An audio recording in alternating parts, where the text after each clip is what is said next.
শালা এই ঢোল, আলুদম কি হলো? পান। কি হলো তোর? খতম খতম দা এন্ড। চেঁচাচ্ছিস কেন? তা চেঁচাবো না, হ্যাঁ? শালা আমি আর মেয়ের সাথে থাকতে পারবো না। ঘরে বাইরে আমার যৌবন নিয়ে পিকনিক চলছে। আরে কি হয়েছে বলবি তো? কি আর হওয়াটা বাকি রয়েছে? আজকে শালা ওই আলুধন পান আমাকে রেপ করতে চাইছিল। দরজা কেন বন্ধ করছেন? আজ তোমাকে আমি ভালো করে দেখবো ও বলে। ভাই, কি করছেন? আপনি তো দেখতে পাচ্ছেন। এটা করবেন না, আমার সব খুলে যাবে তো। খুলে যাবার জন্যই তো ডেকেছি। না। আজ তোমার লজ্জা হরণ করবো আমি।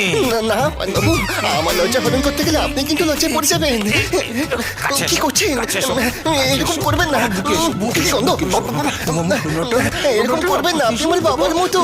প্লিজ করবেন না, এরকম করবেন না। ওরে বাপরে, এরকম করবেন না। আমার ছেড়ে দিন। মুখে কি গন্ধ? ওরে বাবা রে, ওরে বাবা। বাবা রে, হ্যাঁ? শালা বুড়ো ভাম।